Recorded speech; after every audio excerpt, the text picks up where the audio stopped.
नमस्कार दोस्तों, आप सभी का हमारे YouTube चैनल में हार्दिक स्वागत है। जैसा कि आप देख पा रहे हैं, प्रश्न आ रहा है, एक कार कुछ दूरी 8 किलोमीटर प्रति घंटे की गति से चलती है और 12 किलोमीटर प्रति घंटे की गति से वापस आ जाती है। यदि कार का कुल समय 15 घंटे है तो दूरी क्या है? तो दोस्तों, देर ना करते हुए चलिए हल की ओर बढ़ते हैं और आंसर पाने का कोशिश करते हैं। दोस्तों, जैसा कि प्रश्न में दिया गया है कि एक कार 8 किलोमीटर प्रति घंटे की गति से चलती है, फिर वो उसी जगह वापस आ जाती है। ये याद रखें। देखिए, चलिए मैं 2 पॉइंट यहाँ पे मान लेता हूँ। एक ए है और एक बी है। ए से बी जाने में ए से बी जाने में जिसकी गति है वो 8 किलोमीटर प्रति घंटे है। ठीक है, उसे मैं दिखा दे रहा हूँ। 8 किलोमीटर प्रति घंटे, ये ए से बी जाने में, और फिर बी से ए आने में।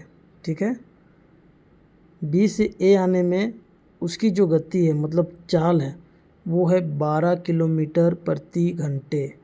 उसे भी मैं दिखा दे रहा हूँ।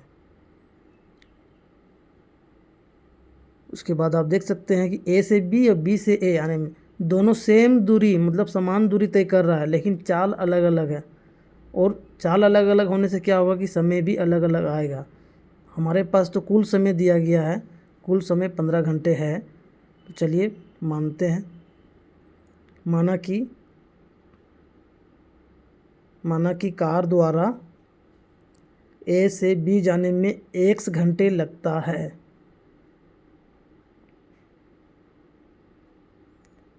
माना कि कार द्वारा ए से बी जाने में x घंटे लगता है, मतलब ए से बी। तो ए से बी जाने में गति क्या है, उसका चाल क्या है, 8 किलोमीटर प्रति घंटे के जब चाल से चल रही है, तो उस समय मान लिए हैं कि उसका जो समय लगेगा वो लगेगा x घंटे। 1 घंटे लगते हैं। यहाँ पे ध्यान दीजिएगा दोस्तों, ए से बी में x, हमें कुल समय कितना लगा है, ए से बी फिर बी से ए आने में 15 घंटे। ठीक है, तो बी से ए आने में ए से बी फिर बी से ए आने में 15 घंटे है, तो सिर्फ बी से ए आने में कितना घंटे लगेगा, वो लगेगा 15 माइनस x घंटे। क्योंकि ए से बी जाने में जो भी समय लगा उसे हम माइनस कर देंगे कुल समय से, तो हमें सिर्फ बी से ए आने का समय मिलेगा। तो 15 माइनस x घंटे लगेगा। ठीक है, जब कार बी से ए पर आएगी तब 12 किलोमीटर प्रति घंटे के स्पीड से। चलिए, ए से बी जाने में बी से आने में समान दूरी तय कर रही है, ध्यान रखें इसके। ये समान दूरी ही हमें हल तक पहुंचाएगा। चलिए इसे दूरी 1 मान लेते हैं। दूरी 1 बराबर चाल गुना समय। दूरी बराबर चाल गुना समय तो सबको पता है। ठीक है, दूरी बराबर चाल गुना समय। तो ए से बी जाने में चाल क्या है, 8 किलोमीटर प्रति घंटा। मैं 8 लिखूँगा। ठीक है, और समय कितना लगा, तो वो तो मैं माना हूँ x आवर, मतलब x घंटा लगा है ए से बी जाने में। कितने के चाल से, 8 किलोमीटर प्रति घंटे के चाल से। यहाँ तक क्लियर है? ठीक है, सॉरी 1 लिखना भूल गया था। चलिए, अब दूरी 2 का मतलब ये हुआ कि बी से ए आने में जो दूरी तय हुआ, तो ऑब्वियस सा बात है, दूरी समान ही दिख रहा है और समान दूरी है ही। चाल कितना था, 12 किलोमीटर प्रति घंटा, और समय कितना, 15 माइनस x घंटा।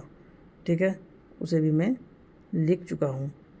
अब देखिए, ध्यान से देखें दोस्तों, दूरी 1 दूरी 2 दोनों बराबर होगा, क्योंकि ए से बी जाने में बी से ए आने में ये चाल और समय अलग अलग है, लेकिन दूरी समान है। तो दूरी 1 बराबर क्या होगा, दूरी 2। दूरी 1 क्या आया, 8x, उसे मैं लिखूँगा बराबर दूरी 2 का आया 12 गुना 15 माइनस x। ठीक है, उसे भी मैं लिखूँगा। उसके बाद 8x बराबर 12 गुना 15 करने पर 180।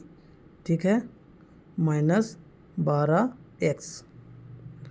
अब देखिए 12x बराबर किधर आएगा, तो 8x के साथ प्लस हो जाएगा, प्लस 12x बराबर 180। 8x प्लस 12x बराबर क्या होगा, 20x बराबर 180। अब चूँकि यहाँ पे 20x के साथ गुना में है, बराबर के दूसरे साइड जा कर के वो भाग में परिवर्तित हो जाएगा, 180/20। तो ठीक है, आराम से काट सकते हैं। तो ये आपका क्या आएगा, ये आपका आएगा 20 9 180।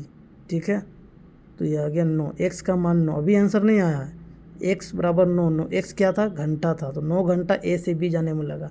क्यों ना हम a से b ही दूरी निकाल लेंगे, तो दूरी तो आ ही जाएगा, आराम से आ जाएगा। चलिए दूरी 1 क्या है, दूरी 1 बराबर दूरी 2 है, दूरी 1 ही निकाल लेते हैं। दूरी 1 बराबर क्या है, 8x है। ठीक है, 8 गुना x का वैल्यू कितना है, 9, तो 9 × 72 किलोमीटर। ये हो गया आंसर दोस्तों। धन्यवाद दोस्तों, इसी तरह से सपोर्ट करें, हमारे मेहनत को और भी मोटिवेट करें ताकि और अच्छी वीडियो सामने ला सकें। धन्यवाद।